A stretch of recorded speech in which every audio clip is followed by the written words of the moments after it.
Okay, yes, are we ready? So, All right, well, let's get started. Welcome to the October 24th board meeting of the Thurston Conservation District Board of Supervisors. I'm Helen Wheatley. I'm the vice chair. TJ Johnson is away this time, so I'm chairing the meeting. And other supervisors we have present here are David Ayal and Betsy DeBreda. And has Doug made it on? Is Doug there? Okay, well, and then there's me, Helen Wheatley, and Sarah Moorhead, our executive director, and Emily Davis from Department of Ecology, Ben Cushman, our attorney. Yep. Anybody else online here at this point? It's like not, okay. So, this is a fairly, and we have a special guest tonight that we'll get to, Dr. Muhammad Ayub. So he's the highlight of the meeting. Okay, so our first, oh, and I guess I'm supposed to say that the meeting's being recorded as well. Anything else I'm forgetting? No. Okay, nope. Good. Good. Well, the next item on the agenda is the agenda. Does anybody have anything to add or any suggested changes to the agenda? Nothing to add now, but just to call out that you probably saw Sophia's email that item C on the consent agenda was added. The Thurston County VSP cost share funding amendment was added late after the packet was sent out. So you probably saw that via email, but I just want to make sure you're aware that's on there. Okay. All right. Well, then moving on to the next item, that is the consent agenda. And I guess I move to approve the consent agenda. Okay, moved by Betsy, I'll second. seconded by David. So let's take the vote. Betsy? Aye. David? Aye. Me? Aye. Am I for? Yeah, that's it, right? Doug's still not here, but we do have a quorum. Yep. Okay, so that motion passes. All right, and so that brings us to the next item, which is public comment. Do we have anyone here this evening who would like to make a comment? Either, well, we don't have anyone present in the room. Anybody online? No?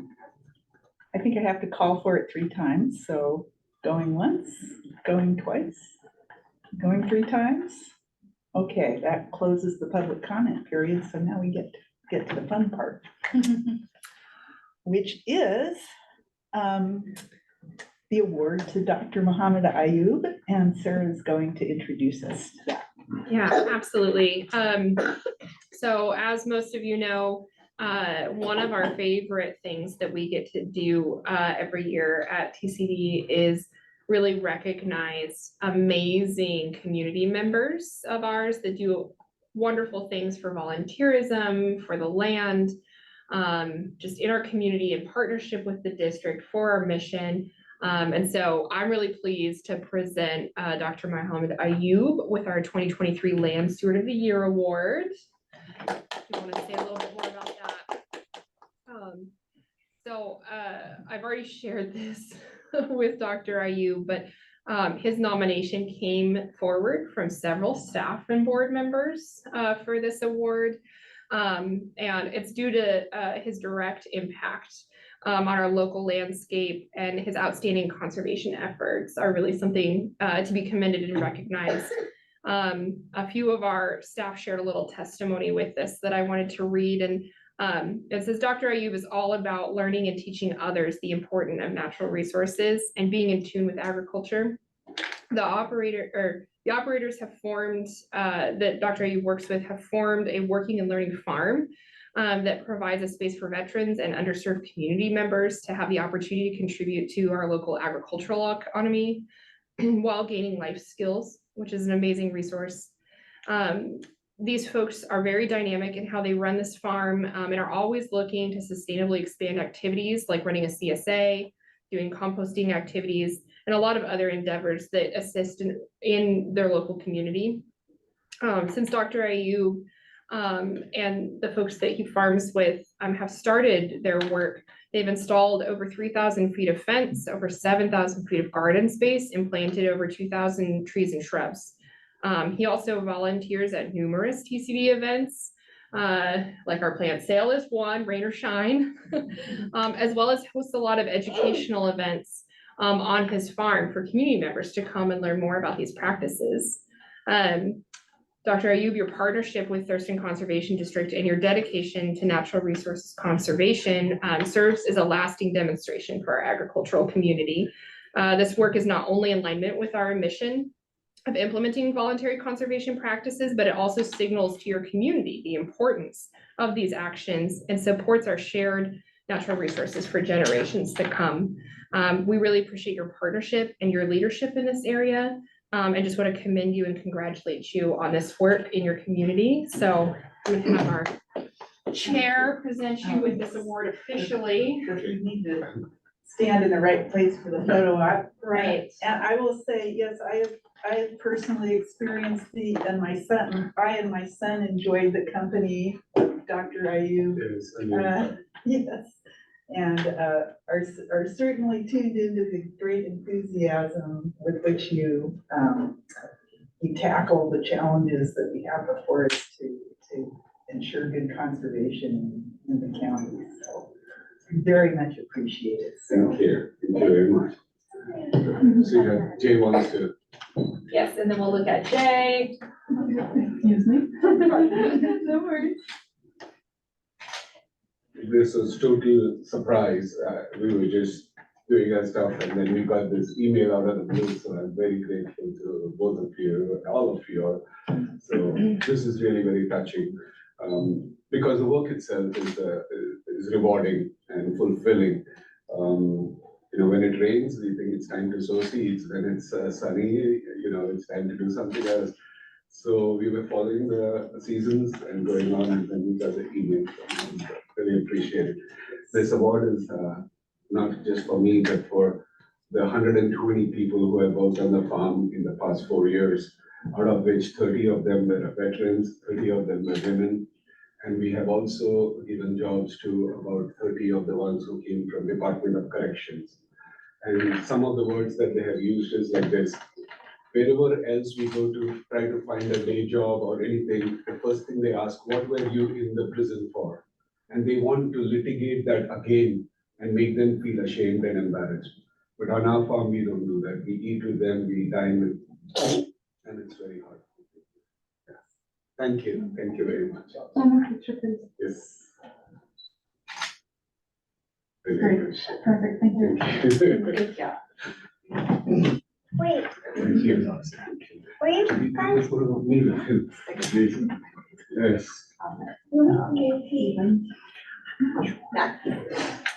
Dr. Ayub, would you like a picture with your family? Yes, but I don't want to hold up the meeting.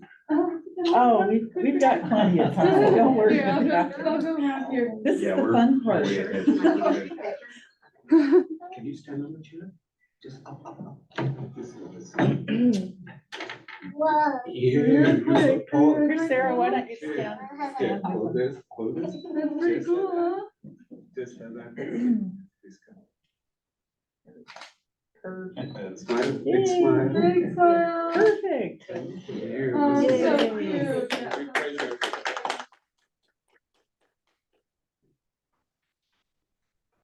Is it okay to stay or is the meeting Yes, secret? you're welcome to Nope. stay You are definitely welcome to stay. and to continue to eat too. Yes, I'm going to take some of Sophia's sauce. I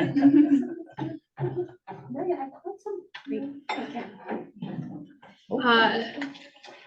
And then to briefly continue our recognition, I just wanted to mention really briefly We had a lot of other wonderful folks that we celebrated, and we awarded most of these at our Harvest Festival, one of them on site during a tour. Amy Richardson was our Volunteer of the Year out of Tenino and Creekside Conservancy. Ashley Arai, who's the Community Planning Manager, was awarded 2023 Partner of the Year for moving mountains in terms of critical areas protection and agriculture. Erica Gutman received the with WSU Extension and Native Plant Salvage Project, received the Doug Rushton Legacy Award for decades of service to this entire region, and was very, very, very excited to receive this award. It was a very due recognition. Jesse Ratcliffe was awarded Producer of the Year. We got to present that on our legislative tour for just taking an operation and doing some amazing work through the Voluntary Stewardship Program on there. And that's just the beginning. Now he's involved in all kinds of other programs and projects. The Townsend family also won a Land Stewardship Award for their bulkhead removal project on Zangle Cove, and also some great community advocacy. And then Heidi Yarrington won our Educator of the Year Award for a ton of work in North Thurston Public School District in partnership with South Sound Green, and just being, again, another wonderful advocate for getting kids out in the fields, learning about conservation work. So we had a wonderful community awards celebration, and I'm just excited for the next round already. Yeah, I know. I was gonna say, I mean, we're so lucky that it's like, you know, having to choose from a wealth of community members. I mean, there are more, you know, there are not enough awards. We're very lucky in this community. Yeah, it's a hard job because everybody is wonderful, and we have so many awards to give. And yeah, I'm looking forward to the next round. We are lucky that Absolutely. Thurston County is such a county where making those decisions are hard. Yeah. It's Yes. amazing, yes. Agreed. Okay, well, speaking of which, let's move on then to some of our partner reports, because all of this requires partnership. So who do we have for the NRCS? Nobody's here for NRCS. They're still working on filling the local field office position and getting a human here that can represent during that time. I will mention that I am the South Puget Sound area's local working group chair for NRCS. And we've started that process already to have conversation about local working group priorities. A local working group is a meeting of partners and producers, community members, interested parties about to help direct and provide some guidance for some localized funding pools for NRCS. So it's a great way to get engaged with NRCS in that way and help to voice kind of local initiatives. I provided a presentation to the statewide chairs meeting earlier this month on some of the local projects and priorities here in our kind of South Sound community. And the big conversation, of course, is the IRA money, Inflation Reduction Act dollars, as they have had a downturn in their sort of farm bill funding currently, but that is made up for by Inflation Reduction Act. And so one of the things that they're hoping is, while the current farm bill is being developed and shaking out, is that hopefully that will be a sustaining amount of funds that will be written into this new farm bill into the future. And so there's ongoing advocacy, of course, for that to continue. So that was kind of the big ticket item that the state conservationist presented at our Southwest area meeting and others to this local working group chairs meeting. But there's a lot of opportunity to write creative and flexible proposals through this IRA funding from local working groups. And there's all different types of eligibility criteria and priorities and things like that. But if anybody has ideas about different things, that's one avenue that we can explore bringing IRA funding down for projects. We do currently have a little extra fund pool in the South Puget Sound area for forestry work right now. So, yeah, that's all I have for NRCS. All right, thanks. Emily, do you want to update us? Sure. So I mostly showed up for relationship building purposes. We don't have any active case updates to share. I don't remember if at the last meeting we shared that the former supervisor of our unit, Sheila Marco, left. And so we just have an acting supervisor right now, but they are about to interview the new crop of folks, I think, next week. So when we get that person hired and in, we'll be sure to connect them with you, Sarah, and others as appropriate as soon as possible to make that connection. So, yeah. Did Sheila transfer within the agency or out of? She did, yeah. She's heading up just the unit next door, the general permits unit now. So, yeah. That's it for me. I just came to see all your beautiful faces. Well, thank you. Jean's not online, is she? No, she's not, but Okay. I'm So- happy to share one quick thing Okay. about that. So for Washington State Conservation Commission? Yeah, I just wanted to mention that they're narrowing down their executive director search selection piece. They had 2 final candidates that presented some public sort of presentations for community feedback earlier this month. The selection committee has since met and will make a recommendation to the State Conservation Commission. Right now, there is no special meeting that's been called, but we're anticipating them to call one to try and make a selection ahead of the WACD annual meeting.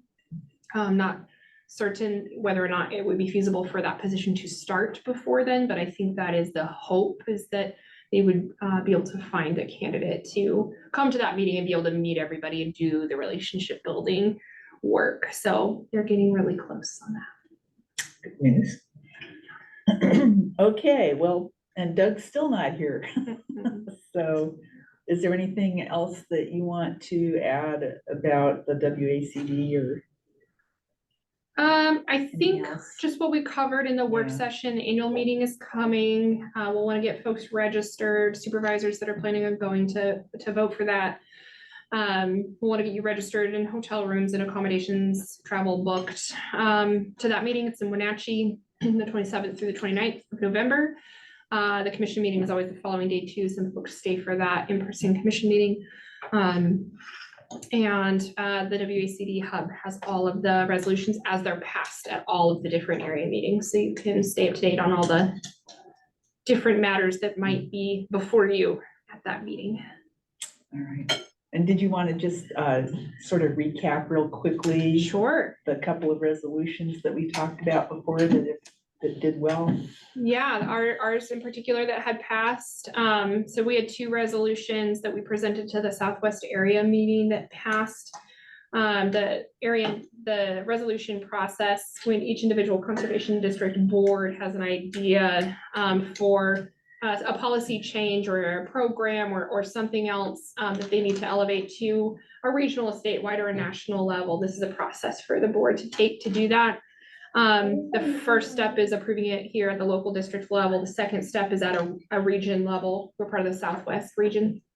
And then the third step is at the statewide WACD meeting. And so we had 2 resolutions that passed. One was to reduce and recycle farm plastics, which includes all different types of farms. The resolution calls for our statewide partners, both with the Washington Association of Conservation Districts and the Washington State Conservation Commission, to work with other state agencies and stakeholders to create a better system for reducing and recycling agricultural plastics. There's tons of agricultural waste that in both land-based agriculture as well as aquaculture that are generated. And just, we don't have good systems for recycling those types of plastics. They are in varying qualities, varying cleanliness, and our current systems don't support that.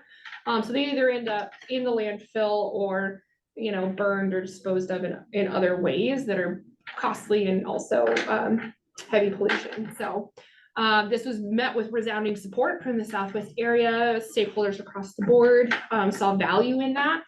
And so that's moving forward to the full statewide area meeting or annual meeting. And the other one was to support a cluster archaeologist. So for every project we do that disturbs soil in any kind of way, we get consulting archaeologists to come review the site for cultural resources purposes. Depending on whether or not, if they are found, there could be on-site monitoring for the duration of the project. There could be all different types of outcomes there. And access to archaeologists is very costly for consultants and just a limiting factor within our own network. And so we're requesting some support in the future for the State Conservation Commission to fund archaeologists regionally, because we're doing more and more and more and more restoration work, and that is a critical and necessary component of it. Yeah. Thank you. Yeah. Excellent. Any questions or anything? Betsy, you got anything? Any questions? Okay. And Doug's still not here. I don't think he's gonna make it tonight. He is traveling, and he did say Yeah. that service would be spotty, so. Yeah, I guess he's not gonna make it. Okay, well, let's move on then to our governance items. And so first up is the 2024 budget development discussion. Yeah. So this is our first check-in of this process with our Board of Supervisors, and what we want to bring is any kind of early indicators or information that we're aware of as we're crafting the budget, opportunities, challenges, and then also hear feedback about needs and priorities. We focus right now on the unrestricted budget, which is the funding that we get from any overhead, from any grants that allow overhead, and also from our rates and charges funding that comes from the county. This covers all of our operating expenses as an organization, paying the rent, keeping the lights on, that kind of stuff. Our administrative staff team, and also locally directed sort of program allocations is what we call them, but areas of our strategic plan we want to add some really specific localized funding for. Grants usually come with their own parameters, and so this offers some autonomy to fund local priorities, and also helps us sort of fill gaps too if we don't have complete alignment with our restricted funding sources. So I am pulling up some information here. I was hoping I could talk at the same time. Never works, does it? So one of the things I'll just start to mention as I pull up Susan's email, maybe. Budget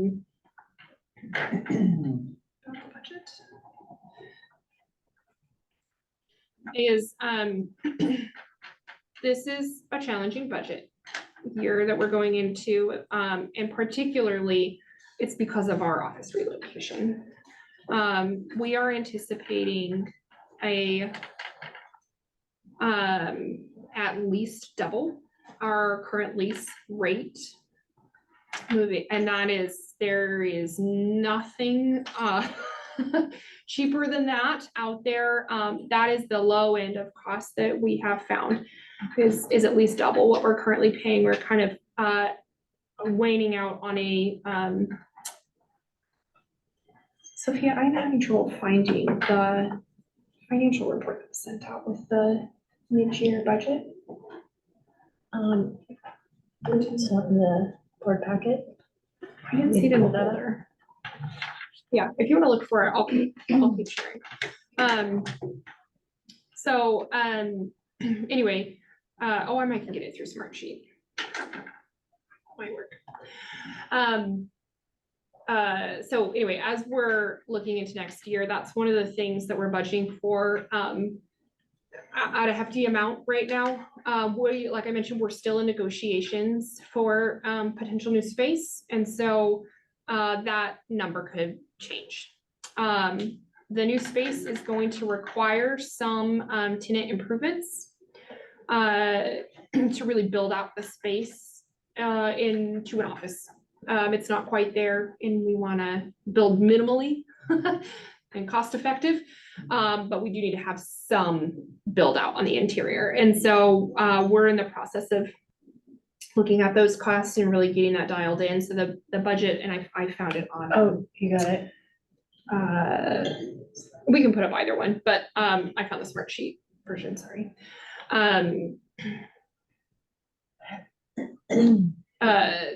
The budget does not include the tenant improvement costs at this time, so, okay. Yeah, do you have the spreadsheet on that one? Have that. Here, I'll share my And- screen. It just has my notes, but that's okay. Here, is this what you're looking for? No, that's part of the financial, that's okay. I'm gonna share the Smartsheet version. So you're seeing a little bit of a really drafty version. Let's see if I can make it a little bit bigger. It does include the notes in it, but that's okay. This is the income section of that. A lot of it is, you'll see in here to help offset some of the costs. So the increased lease amount is, we're anticipating a slight reduction in some of our program allocations, particularly some of the conservation TA, some of the community outreach sections. Those, though, are largely going to be made up in our restricted funding, our grant funding. And so we're trying to be very judicious about what we request additional program allocation funding for, where we can cover that with restricted funds. In typical years, we add a small percentage of cushion, just in case a grant takes a little bit to come in and we've got a 2-month lag, or, you know, we have a little bit of extra.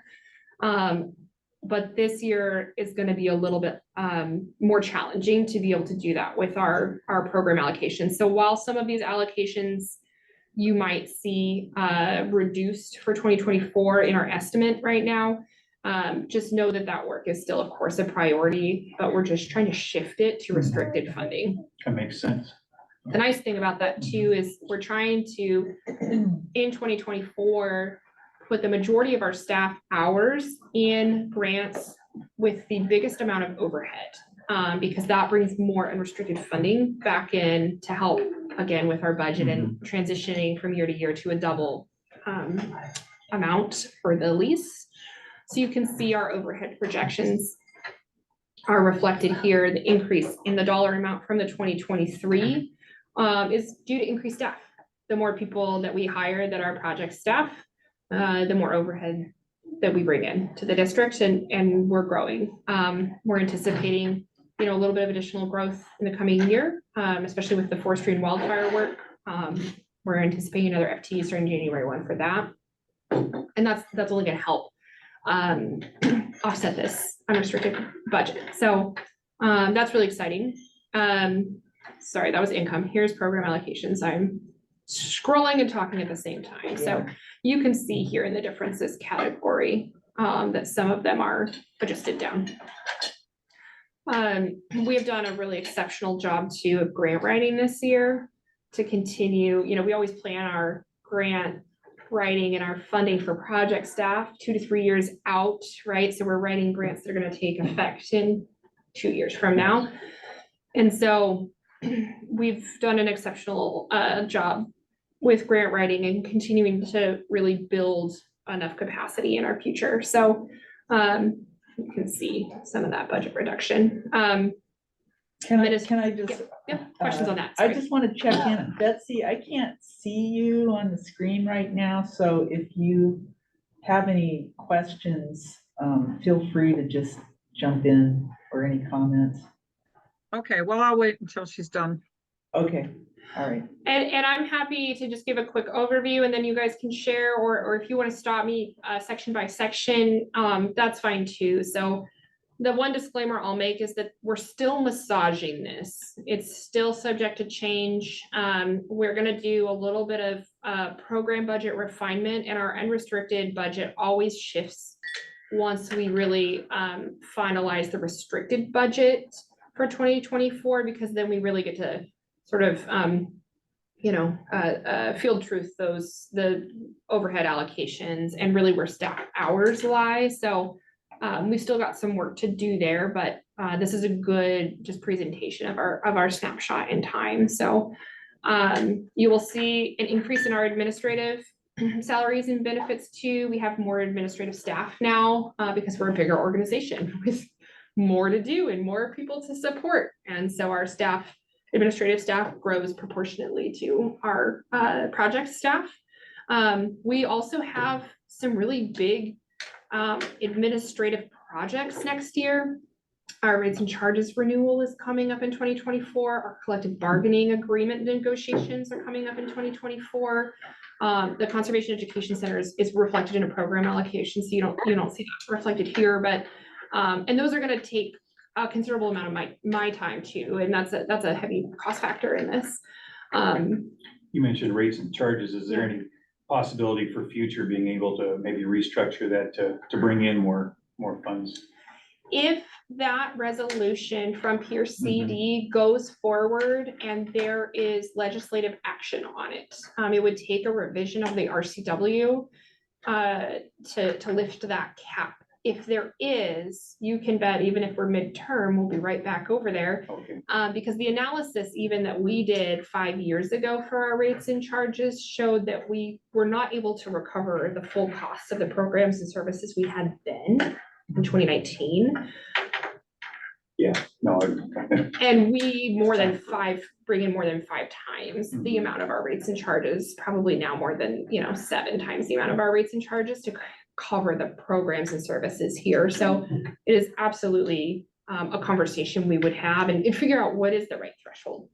What does make the most sense, and certainly anytime you're talking about fees, it's a sensitive conversation too. So yeah, but it would take that legislative change, and the hope is that this would be before legislators in the coming year for the coming session. One more question with that too. Wasn't there certain areas in the county that weren't subject to the? Yeah, the tax? 1947 boundaries of Yelm, Rainier, and Tenino are still excluded from that. There is some interest there. We haven't pursued it actively, but there has been some requests from those communities to have some more conversation and exploration about joining. And if that's a priority that the board would like to move back into, we can definitely do that. It's not a gigantic sum of money, but that holistic support and coverage, that also gives residents the right to, the ability to vote in our supervisor elections, the ability to run in our supervisor elections. And it gives us the ability to spend those dollars in those portions of those communities that are excluded, where right now we have to cover them by grants if we want to serve that resident with some sort of technical assistance. And it is a disjointed. Yeah, I think it definitely would be a good time to start pursuing that again. Every little bit helps, especially as tight as the budgets are getting, understandably. Yeah, and I think that the folks have seen a lot of value in that too, like with our Young Community Garden project that was entirely grant funded. That garden falls within the 1947 district boundaries, and we could only do it because we got an extra grant and didn't have additional resources that we could legally spend there from our rates and charges funds. So I think it would be worth pursuing. Yeah. Okay, so I have some questions. Go ahead. So the screen right in front of me right now, I'm just curious, maybe I missed it, why our budget for legal services will be going down $10,000? Yeah, we're not anticipating the same needs for legal services in the coming year. Yeah, That's let me clarify. That included a substantial set aside for outside counsel handling litigation that is no longer pending. Okay. Thank you. And then there were just some small ticket items, like I noticed that, I believe it said that we were expecting less income from the poultry equipment rental. Are you talking about, so it depends on which page you were looking at. If you're looking at the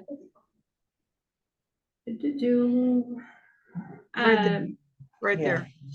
this is our expenses, this is our program allocation side, so this is less funding going in to operate the program. The green is our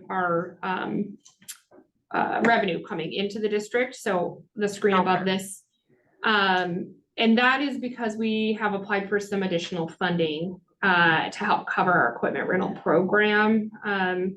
I will say that our poultry processing equipment rentals definitely is, our equipment rental program does need some support. And one of the things that we are looking at next year is a minor fee increase.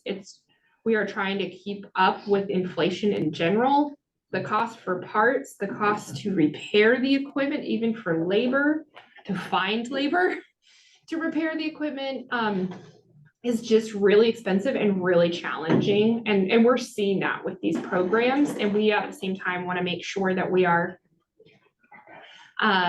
offering a community service that's reliable and functional. And so that's been a challenge this year for sure, but we have applied for some additional grant funding that we're hoping to support that with. I wish there was a way that we could prorate it for how many birds you're slaughtering. Because it doesn't seem fair for someone who's doing, 100 birds versus someone who's doing 20. Yeah. They certainly put more wear and tear on it. One of the concepts that was actually brought forth by our team today, actually, we've had this conversation earlier today, as we're talking about maintenance for these equipment pieces, but we have that larger unit now, that turkey processing unit, which is a larger capacity piece of equipment. We have talked about exploring utilizing our standard poultry equipment for a certain threshold of birds. And if you're doing over that threshold, you rent the larger unit because one, it makes more sense. It's more efficient, right? You have more space to process more birds. You can do it faster. It would also give us the opportunity, like you said, Betsy, to look at price differences for those pieces of equipment. So that's something I'll take back to our team and our finance folks as we kind of think about next year's rates, because if we do move in that direction of having a certain threshold, we would have the opportunity to price things differently. I'm not sure I understand. We can talk about it later. I don't quite understand why they doing more birds would require to use the larger cones. Do you mean the larger tank? We have a turkey plucker, so the drum is bigger. Oh. So rather than putting just 3 birds in the drum at a time, you could maybe put like 5 chickens in there at a time. So I it's just see. faster. Yeah. I didn't know we had a different plucker. Okay. Sorry. And then a small question, but I'm just always curious. I saw $1,000 for printing for the CEC. What's that about? It was up higher, I believe. It was pretty early, right there. Yeah. Right here. What's that? What's the printing? That is probably a bit of a high estimate, but that is for printed materials from our feasibility study and from some of the outreach and messaging campaigns that we're doing right now, kind of analysis that we're doing right now is in my ED report. We want to start to create some visual marketing pieces to have this conversation as we're having these conversations with our elected officials and starting to work on developing funding proposals. We need to have some polished materials to do that. That's probably a bit of a high estimate. I think that was based off of printing the CEC feasibility study in total a few times, which, we're not gonna print a 217-page document for anybody, so we're gonna print a condensed version, but that's what that's for, is printing and creating materials that will help us talk about the center and market it and share it with folks that we're looking to just create the buzz and awareness and request some funding for. Okay, and then last but not least, this is sort of a strange question, but there's a person I'm seeing and I don't know who they are on your screen now and then. Yeah, that's Emily Davis. She's with Department of Ecology. Hi. I Oh. gave a short update earlier and I was at last month's meeting as well, but I was on Zoom. I don't know where the camera is. Where should I be looking? It's right there. Oh, okay. I'm not sure that's who it is. It was someone sitting next to your daughter, I think. No? What's happened? No one's talking. No, so she's wearing black. Oh, well. Never mind. I No, think she was that with the people getting the award. Yeah. Yeah, that was Dr. Ayub's wife and granddaughter. Oh, that's what it was. Okay. And She was Jay, wearing black. Jay. Oh, and Jay was here earlier taking pictures, Yeah. but they've all left. Yeah, we're back to a stripped down meeting here. Version. Yeah. All right. I'm gonna mute this because my phone's ringing. Okay. All right, and was there more, Sarah? Yeah, Okay. so I'll just move through this again, really quickly. Again, you're seeing, quite the substantial increase in rent, projected for next year, and we're trying to make that up in here in the budget, and from a variety of different places, because we still have even more staff than we had when we started this, and so the needs are still the same. We have, more telephone lines. We have more need for training and conferences. You can see that reflected here. There's an increase based on the number of staff we have. One of the things that I did want to call out again is we always save this item for board travel too. Sometimes a supervisor will use that to attend WACD. We'd like to have it in there to make sure that that flexibility is in there. That might be something that we talk about, whether or not that's the right number, unless people have plans, for the future to use that. It's a very small amount, so I like to keep it. But I just want to note that, because you always see at this point in the year that it hasn't been used, but just know that it does get used for WACD. And then the last thing that I wanted to mention is this budget currently, see, we're still not quite there yet. We still got a bit of a deficit, which I think is going to be made up with administrative salaries, going to restricted funding sources that we haven't gotten through yet. But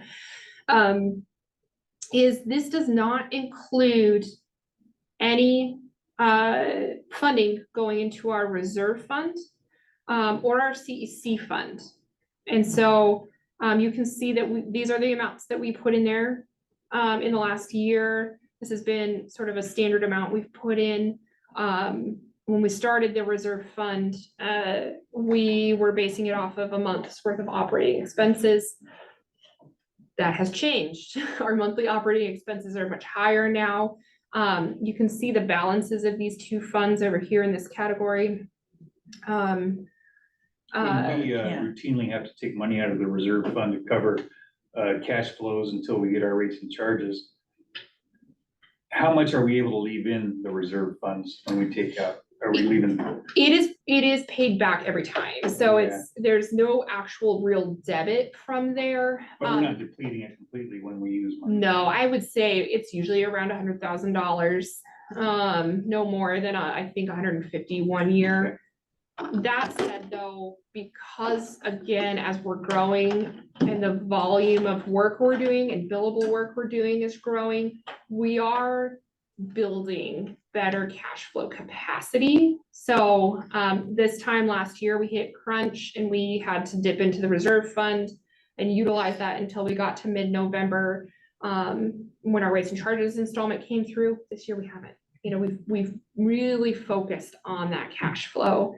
And building our restricted funding use so that we can minimize the cash flow impact. So So yes, that's great. Go Susan. She's a Mhm. wizard in this area. But I think that that's probably the biggest sort of concern that I have at this point with the budget is in order to move into this new space, that's an area where the board's gonna have a tough decision, I think, to make is can we forego, because this was such a light switch flip, right? To go from half to double the rent year to year, there's no gradual progression. That's the challenge that we're presented right now. So what staff is gonna continue to do is refine that restricted budget after this. See where that leaves us, see what type of recommendation, what type of funding we could propose to put into either of those reserve funds and bring that back to the board in November for some additional conversation, see where we're at in the budgeting process. But I'd love to hear any questions or any thoughts, concerns, priorities from the board. This is something we haven't had to do before. We've been able to put money in both of those every year. And so this is a big change. I think, my only comments, I guess, are just, it's gonna be, I think, a lot of just determining what all is gonna go into this new facility. And just being safe with that. I don't believe I saw anything as far as large purchases. I don't think we're in the need of like buying another vehicle or any more equipment at this time. Right. So that's lucky. I think we're doing good there. But yeah, I just think once we know exactly what's going into this new facility, I think we'll have a clearer picture, but I think we're doing okay. Betsy. Well, it seems like, what's a reserve fund for, if not this, while we figure out how to move forward with the higher rent. That is one of the things that I think we may have to have some conversation about too, as we talk about cost of tenant improvements too, if there's necessary pieces. But we don't have those figures yet, but I'll share some more about negotiations and later in the meeting. All right. Well, I think Thank you. we're done. Yeah, I think we're done with that. So let's move on to the 2024 TCD election. Yeah. And we will race to see who can pull up that memo.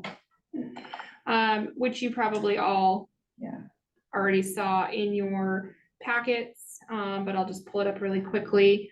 We wanted to get this out in front of you now with the anticipation of consideration in the November board meeting.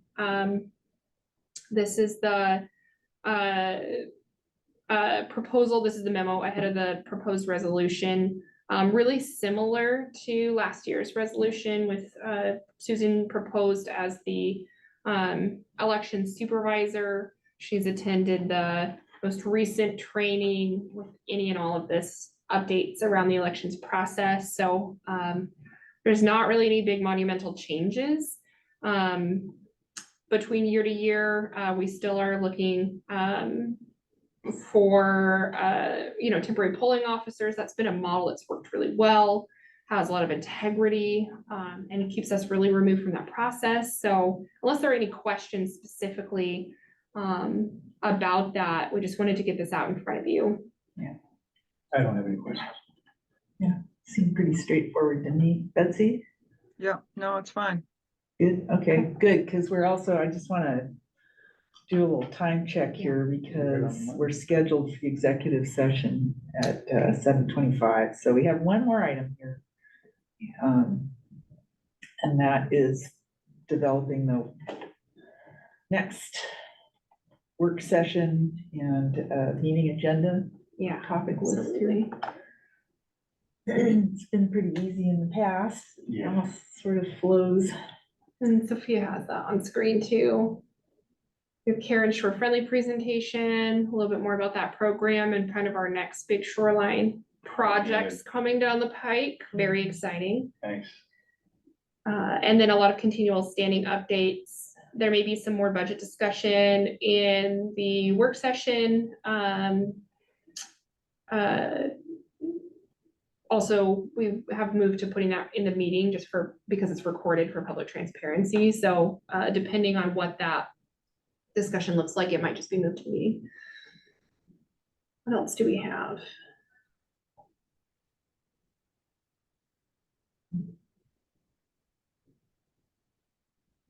Pretty standard.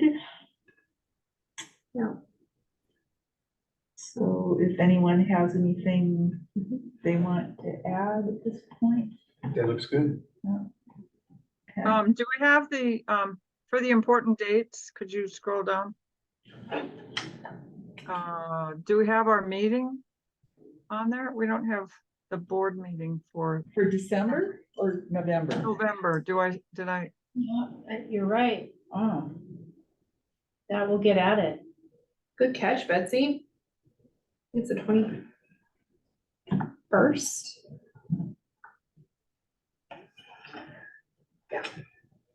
Wow, that's a busy week for you guys. yeah. Oh, It's on my copy. it's on my copy. I guess this, Oh, it's on the copy that went out in the packet. This might be an earlier version. yeah. Yeah, I have it too. Okay. later, so. Okay. Well, Yeah, good. We'll make sure November the final- 21st, for sure. And then December 12th, we agreed on that last meeting, so. And that one is a half an hour later too, so, Oh, that's good to know. All right. yeah, Remind us. yes, we'll do lots of reminders. And if you Okay. come hang out with us early, we won't complain. I'll remind you. Okay. Great. Let's put the other agenda up there and then we can read the executive session language.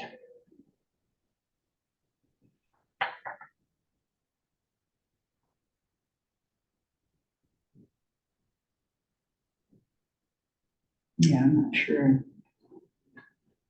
I'm not all that familiar with presenting the info about the executive session, but I guess I just read that, right? Like, that we're going to, The time, the duration and the Yeah. reason. okay, Yeah. so, yeah, so at 7:25, we're going to convene an executive session to consider the selection of a site or the acquisition of real estate. Do I read the whole thing about RCW Just 42? read the citation, that's fine. Just, you don't have to read the whole text. Okay, RCW 42.30.110.1B as per. So we expect the session to last about 20 minutes and then we will reconvene the board meeting and do the executive session report out at 7:45. Who do you want in there? Who we want in the executive session? Oh, okay.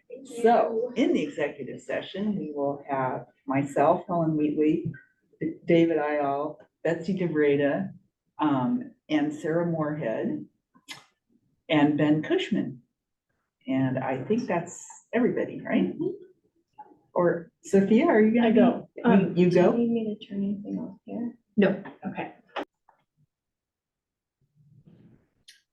Okay, so it is 7:38, and we are reconvening the executive meeting after having the executive session. No action was taken during the executive session, so there's really nothing to report. So we can move on to the next item of business, which is to potentially adjourn the meeting.